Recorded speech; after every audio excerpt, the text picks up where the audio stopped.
Great.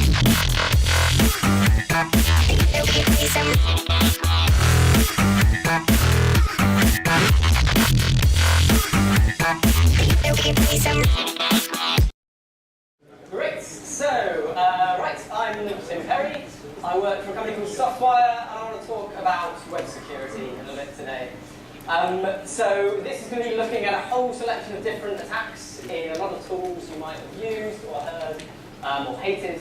We're going to take a little look at some of the ways these can go horribly wrong, and try and find some nice ways that we can do so, use them better or build them better ourselves. So a little bit of context first. Softwire are a consultancy company. We build products for other people in London and Bristol and Bucharest.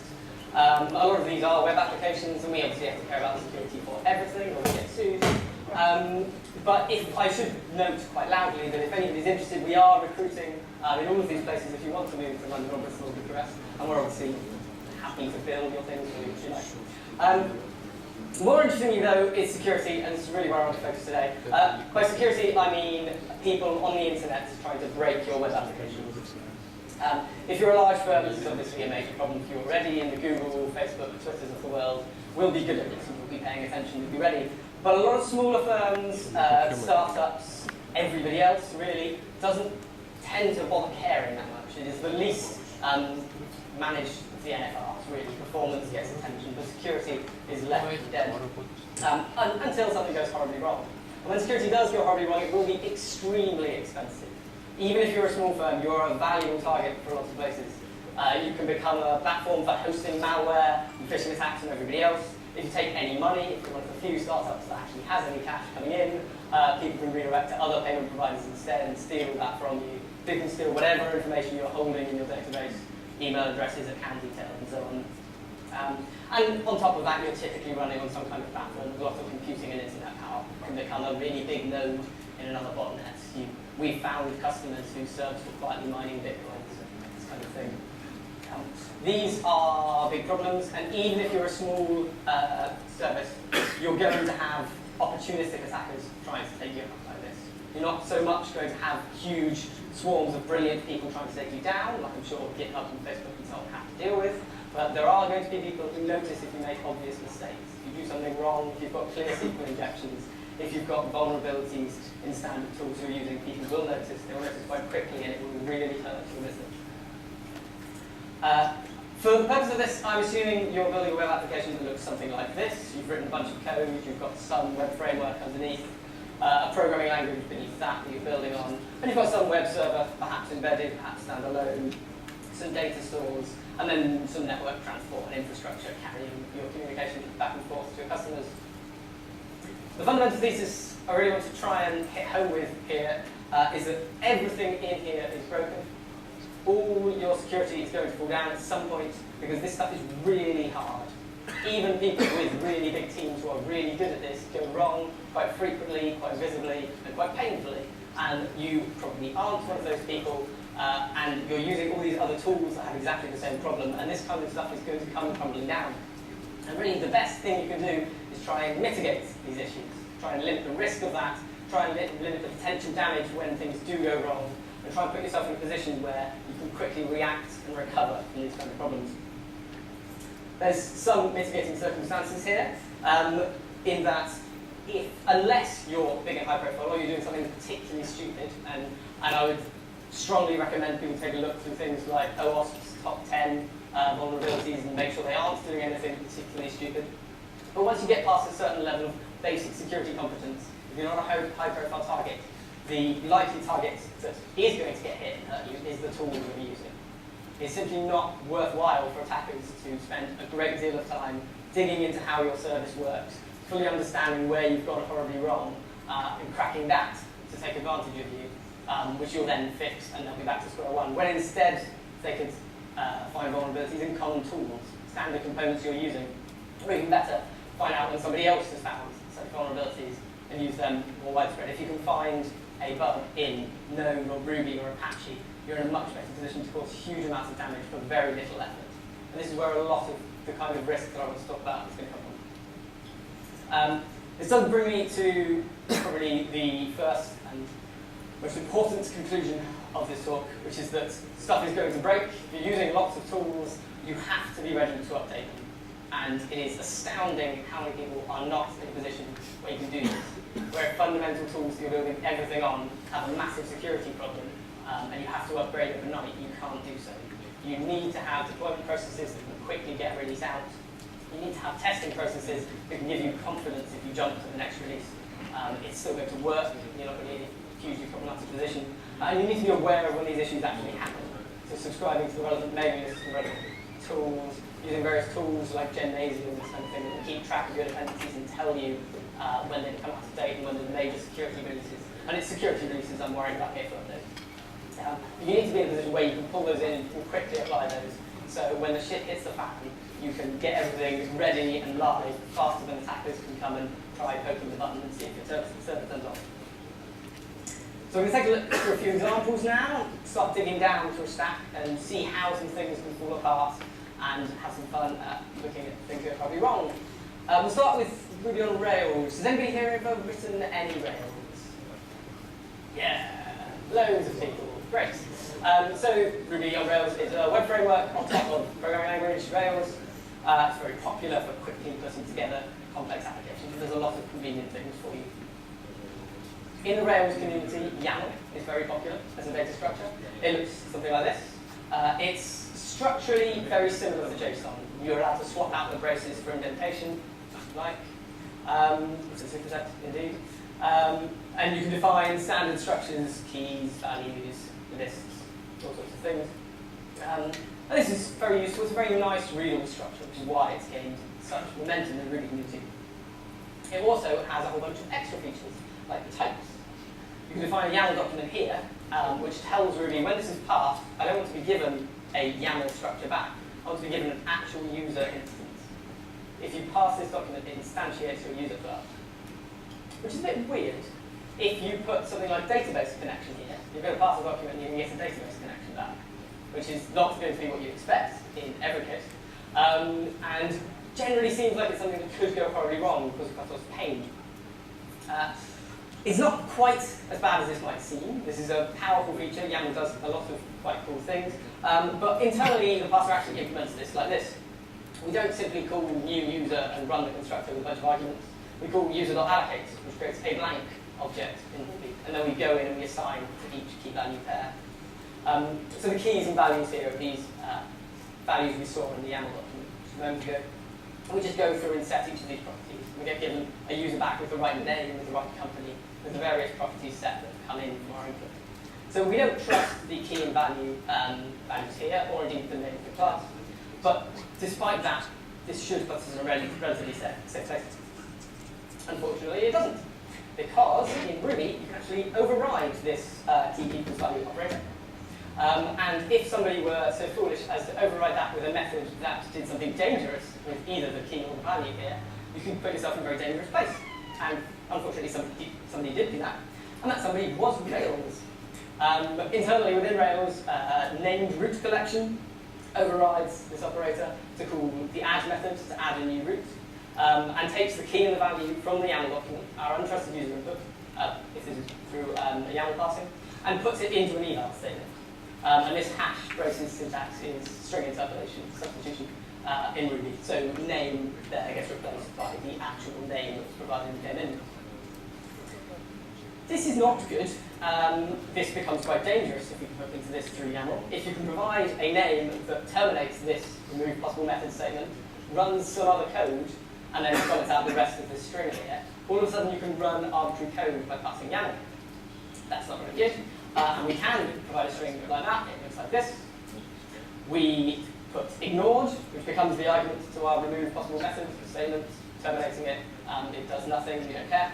We then print hello, or indeed anything else we'd like to do. Delete the database, shut down the server. The most popular option typically is to connect back to the attacker and just await further instructions. Instructions take arbitrary commands over the network. And then we use this special end keyword in Ruby on a new line, which is a bizarre feature that simply stops passing the rest of the file. And with this, if we can get this value in as name into our named root collection, then we can run any code we like. So if we can write a YAML document that builds a named root collection with this as the key, we win. If you pass that document, we take over your server. And that YAML document looks like this. So we say, I'd like you to build a named root collection. We give that same string as the key, and then as the value, we give this open struct, which is an empty object that has just enough structure to get past validation. If you can get a Rails server to pass this, or indeed any server, Ruby server using the default YAML parser, you win. You can run whatever code you like on that server. It's completely under your control, and this is probably a very stressful and upsetting thing for whoever thought they were in control of that server. You would hope that this meant people were quite cautious about how they used YAML. It is a powerful format, and as I suspect we're hearing in the other room, there are lots of other powerful formats that you need to be careful of in similar cases, XML particularly. But there's some dangerous things you can do with this, and you hope people will be very cautious about it and let it go. But unfortunately, an enterprising Rails developer added this as a default attribute, allowed attribute to XML for all XML input on Rails, which is unfortunately every single endpoint in Rails by default at the time. You can put type equals YAML within your XML, and it then passes YAML from the XML you're submitting. This was added in early 2013, and immediately, and the previous point was discovered in early 2013, and immediately anybody on the internet could run any code they liked by sending this much XML to any Rails server. You had complete control to run arbitrary code on any Rails server, using all the default settings as everybody was doing. This was a stressful time for Rails developers. I'm sure you can imagine if you discovered right now that your server was completely accessible to everybody on the internet, you might not be particularly happy. This happened to a lot of people. They had a very stressful time, pushing out new releases, upgrading to the new version of Rails, making sure their code even worked on the new version of Rails. If you discover you can't upgrade, you're in an extremely stressful position. Pushing through new patches for this, getting it deployed as quickly as they could before some enterprising random person on the other side of the world copy and pasted this into your server and did whatever they liked with it. So this was a stressful, problematic time. And these are the kind of catastrophic vulnerabilities that I want to watch out for in these tools. This is particularly bad because 2 weeks later it happened again. Here it turns out that the JSON parser in Rails is not a JSON parser. It's actually a YAML parser with very little else. It takes input, it assumes it is validly formatted JSON, and it then puts a space after every colon. That is the limit of the transformation here. And it assumes it is then valid YAML and passes it as YAML. Which means if you provide a bunch of YAMLs and you swap out your colons for the Unicode equivalent, then all of a sudden you can get any Rails server again to pass your YAML, and you can run whatever code you like, and you can delete the database and you can steal the credit cards and so on and so on if you want. Again, a very, very stressful time for Rails developers, huge panic going on here, people trying to ship things, people trying to find new problems, people trying to deal with it, and things stabilized. People got their patches in, they got their servers up, and they were safe. And then 2 weeks later it happened again. Here in a slightly different case, this is ActiveRecord, the ORM beneath Rails. Here we define a blog post class. This is the model that's going to get serialized into our database. And we've got a field on it called tags, which we say is serialized. What that means is when we save it to the database, we should serialize it to a string, which, unsurprisingly, is in YAML. And then we should save that as a string to the database. Unfortunately, there is a bug in this implementation, and if the value of tags is already a string, and in fact a string of YAML, it's saved raw into the database. And it's then retrieved from the database as YAML, so we pass it, which passes whatever the user input was into this field, and any Rails servers accepting user input into a serializable field became vulnerable to exactly the same vulnerability all over again. And 3 times in 2 months, Rails servers, Rails developers ran around in a panic, furiously updating and trying not to lose money with their servers or their jobs. This is not a good place to be. This is a very painful thing to happen. There are a lot of things that have gone horribly wrong here. The most obvious and most high profile, really, is that user input is absolutely terrifying. Accepting any formats that you don't need to accept is a very dangerous idea. YAML is an extremely dangerous thing to be playing around with if you're not sure what you're doing, you're not sure what options you're setting.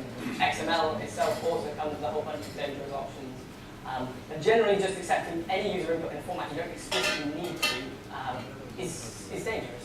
Pulling in extra stuff like this increases your attack surface, provides more options, more ways to poke you that might potentially make you explode. In the development of TCP, and particularly around building network protocols, building tools, Hostels law has become very popular, or became very popular, which says that you should be conservative in what you send, but liberal in what you accept. And if you're trying to build a network of intercommunicating services, processes, built by different people, you want to do this kind of thing. You want to allow people to send anything. You want to just try and pass it in a way that will work. Try and find a useful thing together that will give you sensible communication. That's probably not what you're actually doing in your product. You know the kind of things that people are going to send to your API that you want to allow. You can really cut down the usability as you accept. You don't need to accept YAML or REST or all these extra features. And you can see why the Rails student added this kind of stuff. It's very convenient, but it increases the attack surface. It makes it easier to break these kind of tools. It is dangerous in itself. Trying to limit the user input you accept, and trying to be very cautious about what user input you give onto your tools, because you don't know the assumptions they're making in turn, reduces the risk of this, puts you in a certain position. Let's try another one. PHP. Anybody ever written any PHP? Yeah. Anybody using PHP in production? PHP has some problems. It's not the best language by any means, but it is very popular. PHP runs more websites than any other language. Stuff like WordPress, Facebook, Wikipedia, big websites run on PHP. It's a major player, and we certainly can't ignore it. If you want to create a sign-up form for a user in PHP, for a very long time, this was the recommended way. Somebody submits a username and password you want to create a new user for. You create a new user class in your code. You pull the username from their request. You pull the password from their request, and you hash it with some salt. And then you propose on your user object and you send it to their database. This script function is the built-in recommended hashing function. Was the built-in recommended hashing function in PHP. It takes a password and a salt, and it returns the hash password, which is what you actually want, and then $, and then the original salt as well, together. This is because to verify this later, you're going to need that same salt again to be able to check login. So you have to want to hash with the same salt. And it's a bit inconvenient to have to save both of them. If you stick them together and save them in the database, you can then pull them out of the database. And if you provide a hash password and a $, and a salt as a string, as a second argument for crypt here, it will extract the salt from it for you. So it separates them and manages storing them separately for you, which is perhaps cleverer than it needs to be, but is a convenient tool if you're trying to do this kind of standard stuff. And the actual login code you write to do this looks like this. You take your salt, which is your previously hashed password for the salt, and you hash it, use it as the salt with your new input. This is for your login submission. And then you check whether the two hashes are actually the same in the end. And if they are, then you've got them successfully. In PHP 5.3.7, which was an important update because it fixed another moderate-sized security issue for people who had to upgrade, a well-meaning PHP developer shortly before release made this single character change. They did not understand what this did. This is a change actually recommended by a security tool they were using at the time, but they hadn't fully looked at what these two methods do. For a bit of background, we're just going to look at how strings are represented here.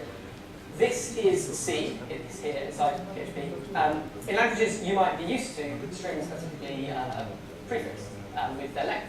So you know how long your string is. We've got an 11-character string here. And in memory, this actually looks something like this. Ignore the Unicode entirely for a minute. So we've got 4 bytes here for our length, and then we've got bytes for each character. So this gives us sensible ASCII strings. In C, however, they're null terminated. You put a 0 on the end, which means you don't know how long your strings are, and this has caused some problems. And it's an interesting historical artifact, but means it's very easy to read off the end of your strings, or write off the end of your strings, when using strings as output buffers.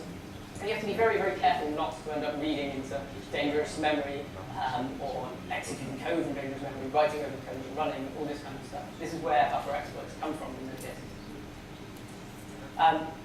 These are two different methods for concatenating two strings. They take a string buffer with some string already in it, and a second string, and then they concatenate them together. So password is a char array and ends up with whatever we currently have in it, and then a dollar at the end. And you provide a final argument for the endcap, which specifies the length of the second string. So we're essentially doing this. We put two null-terminated strings, and we stick them together, and we get a single null-terminated string with password dollar. This is perfectly reasonable. So Lcast makes this more secure. Here we're only checking the length of the second string, which is dangerous, because we could read off the start of the first string. So Lcast requires that you specify the length of the entire string you're expecting to get out, including the null terminator. And concatenating these two strings like this always gives you an empty string, which is not what this developer intended. What this means is that every time you hash a password, here is TypeScript, you throw away the password.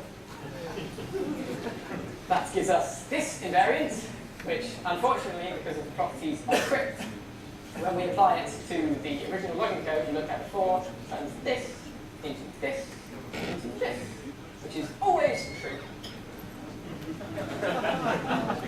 Overnight, upgrading PHP, you could log into every single account on your entire system with any password. This was a stressful time for PHP developers.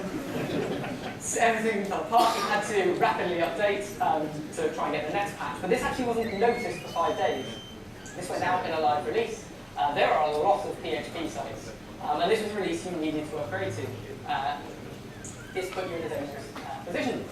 This begs some very interesting questions, like, why don't they have any tests? They do have tests. They actually have unit tests that cover crypt that check exactly this case.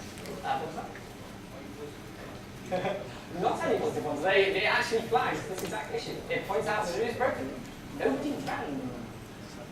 The developers made this change, not run the test, not even the test for the code they were changing, let alone the whole suite. The developer who runs this all together a few days later and released it did not run the test. Nobody noticed or cared that fundamental cryptography functions in a language used on millions of websites were totally broken. This is bad. Perhaps somebody might have reported this.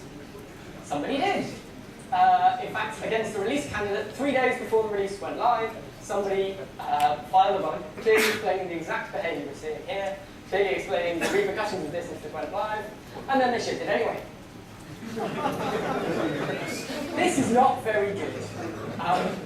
A lot of people like to think that actually there's a lot of stuff like testing, like focusing really on nice structures that we can understand in your design, thinking about continuous integration, putting all this stuff in place, is there primarily for developers, to help you develop faster, to give you confidence, this kind of thing. It's not purely for developers. This is direct business value. If this was your PHP site, this could potentially have been extremely expensive. This stuff causes real problems. And these best practices are not just there to make your life nice, they're there because they're really important, both for you and the things you want to look for in the tools you're using. If you try and find tools that have a sensible approach to tests that they look at, you will not fall into these kind of places. If you, in turn, have your own set of integration tests that check the positive and negative cases for login, you will at least be aware that you have a huge problem, and you can try and find something to do with it, taking the site offline if you need to. But paying attention to these kind of best practices has direct business value. Apache. Any Apache users? Yeah, a few? Okay. Apache is pretty big. It runs a lot of websites all over the internet. It has a lot of features, does a lot of stuff. The internet is very complicated now. One of these is HTTP range headers. If you want to send a request with range headers, it looks something like this. So we ask for a video, and then I ask for the first 101 bytes back. And I get a 206 partial content response with those bytes.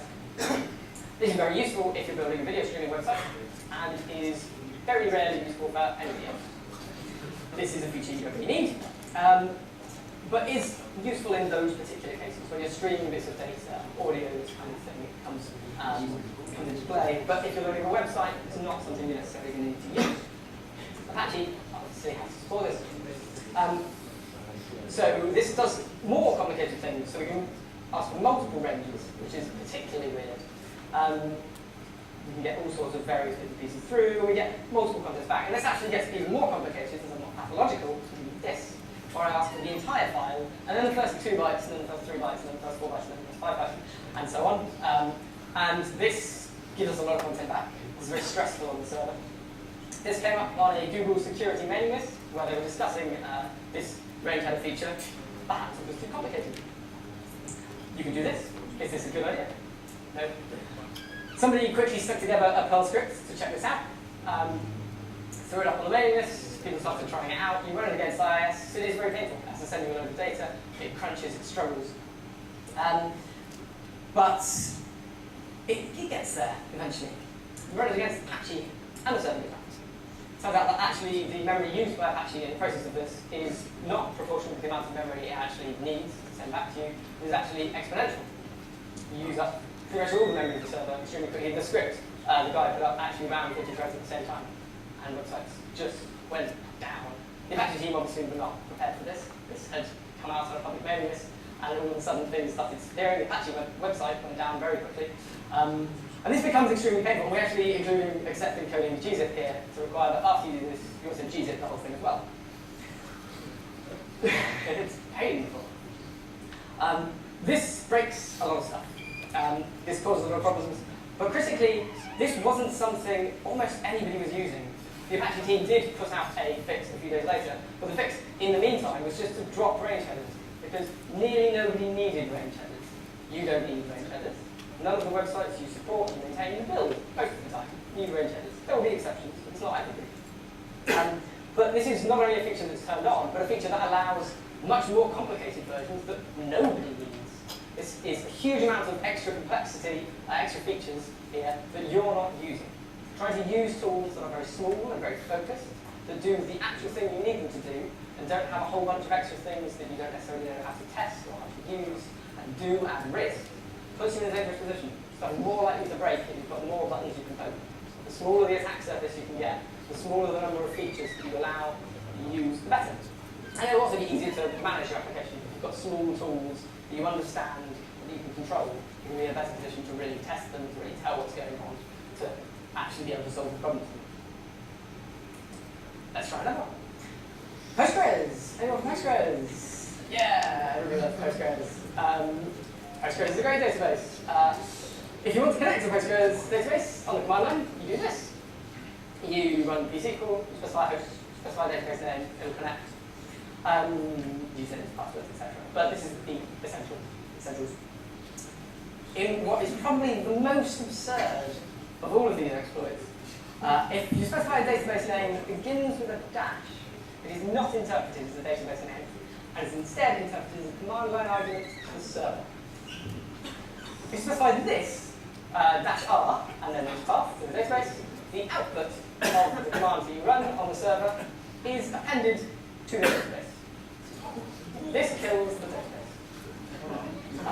Immediately your Postgres server is corrupted and gets extremely upset and shuts down. Much worse, though, is that this actually happens before you're authenticated, and indeed before any sort of connection filtering whatsoever happens. This is the very first thing Postgres does when you connect to it, and any publicly accessible Postgres could be completely corrupted immediately by running this very simple command, command line. And people running Postgres are suddenly in a very stressful position. All of a sudden, your database is accessible to anybody on the internet who can turn it off. You've handed the power button of your database to the world, and this is quite a problem. And patches came together and people updated and everything was okay, but a stressful time for a little while. It actually gets worse, though. The output we get out of this looks like this. So this is what ends up in our binary database. So complaining that, in fact, this isn't really the correct host for this server. There's really an error along these lines. And this is interesting because we actually control some of these values, and we can start doing injection attacks again, as with Rails. So the user, particularly here, is interesting because we can change it to impunity and still hit the same server and do the same thing. We're going to have this bunch of junk at the beginning, no VGA, HBA, entry. But if we can find some way to ignore that and run end commands afterwards, we're away. And conveniently, there's all sorts of places you can pipe this out to do that, such as the .profile file. If you put this in the .profile file for a user, by doing something like this, then you can have the stuff. So here we pipe to .profile for the Postgres users themselves, and on a new line we've got echo hello and then a hash.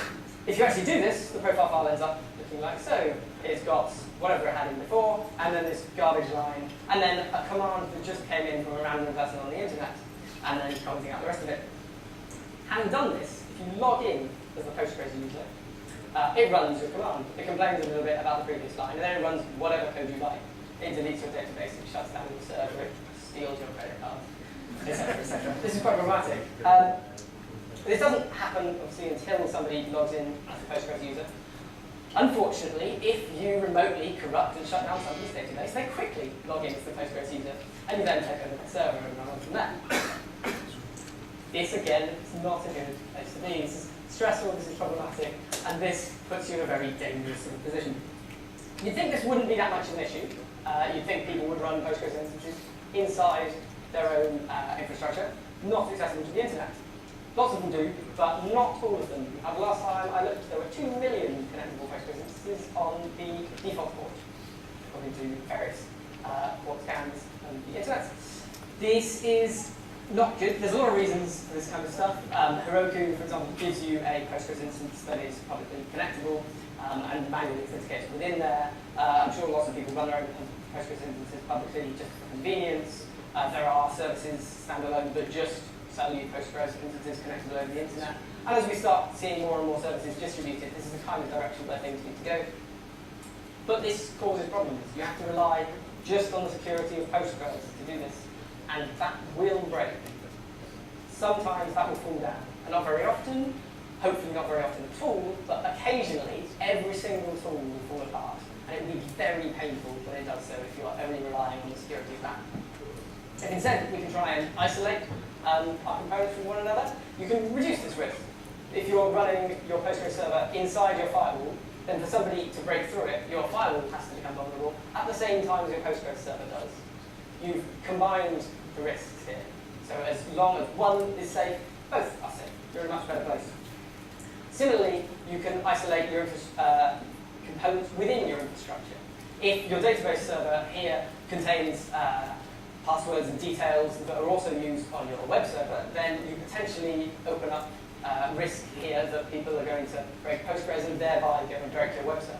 If you can instead keep your components as independent as possible, limit any potential security vulnerabilities between them, then you at least ensure that only the database is screwed, which obviously is still terrible, but marginally less terrible potentially. You may not lose your API keys, your SSL certificates, this kind of thing. Let's recap. So this is terrifying. It's intentionally terrifying. These are some of the worst examples I could find just over the last couple of years, but these are pretty bad. But I'm primarily trying to illustrate here that things really do break. They break very badly. It is infrequent for any given tool, but it is going to happen. You need to be in a position where you're ready to update, you're ready to deal with this, and you're ready to quickly move forwards faster than an attacker can type a quick line into their command line and point it at your server and see what it does. And the smaller you are, the less likely it is they get to you, but they will get to you.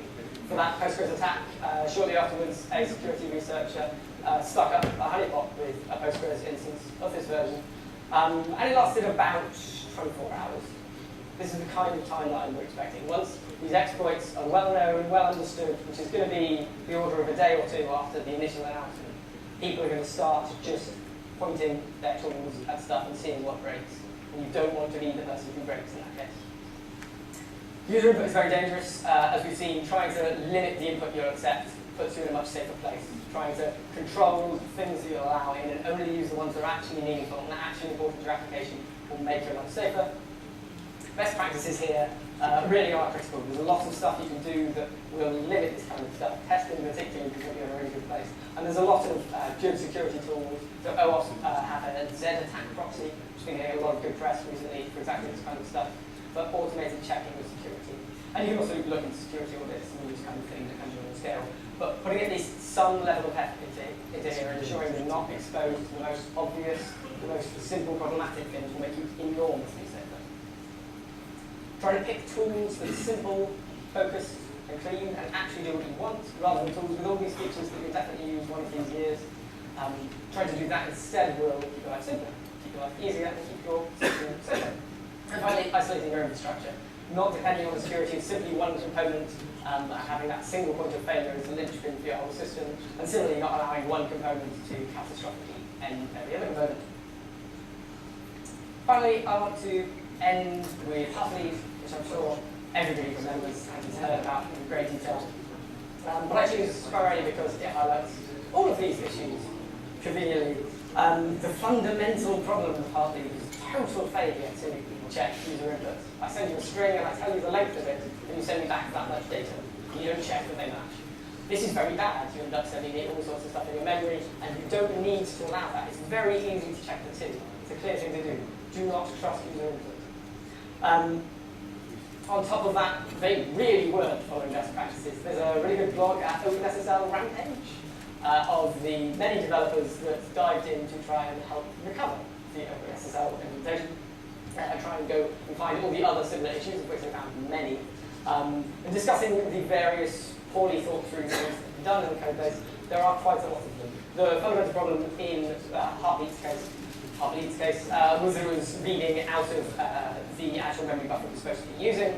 There are good C tools for catching this kind of stuff. Things like Valorize will detect when you're reading out of the memory you're expected to do, and would have eventually caught this. This sat there for 2 years, and that was because they were doing their own memory allocation. They built their own enormous buffers, presumably for some small performance improvements, but it drastically destroyed the security in huge swathes of the internet.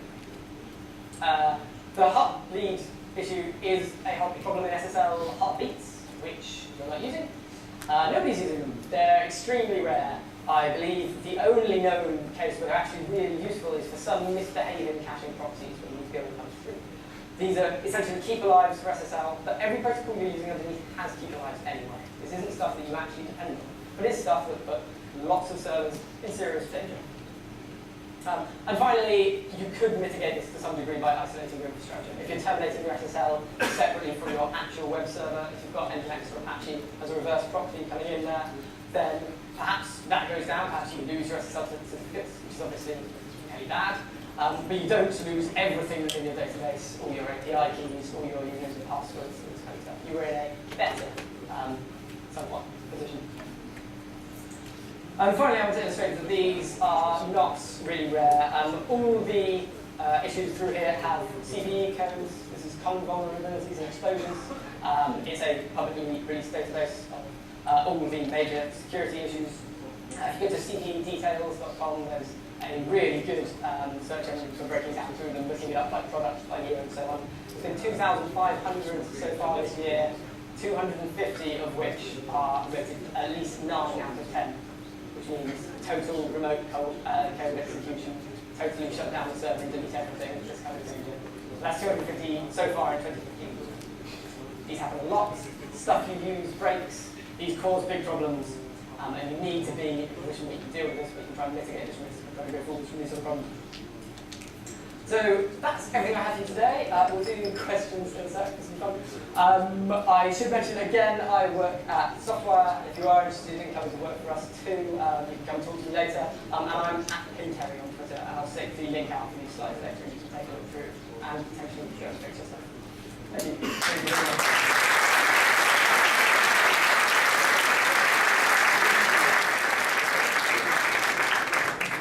Any questions? You are super clear, as you can see. Okay. So, we will have a coffee break if there is no other question. There is a question. Okay. We found one. And it's a speaker, okay.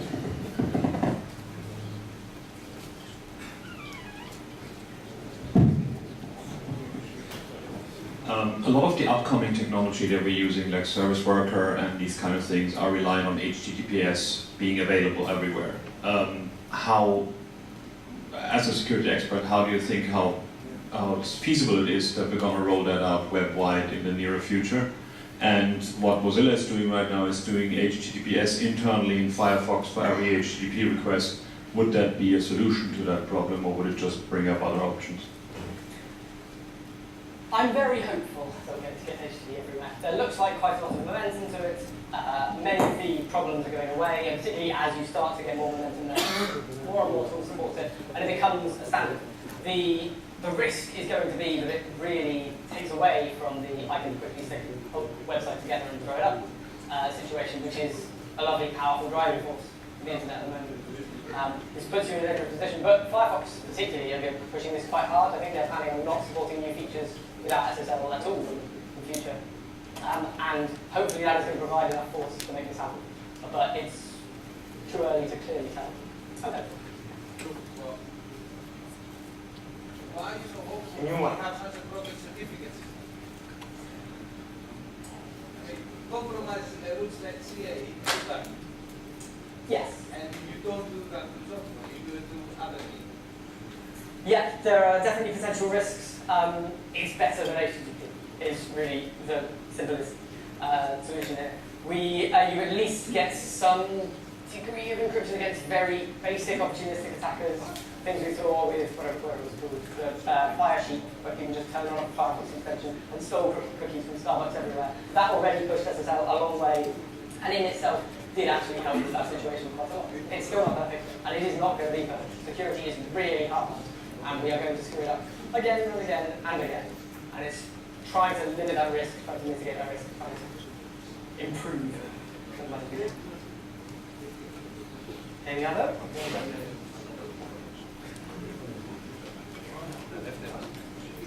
Okay. Thank you very much. Thank you very much.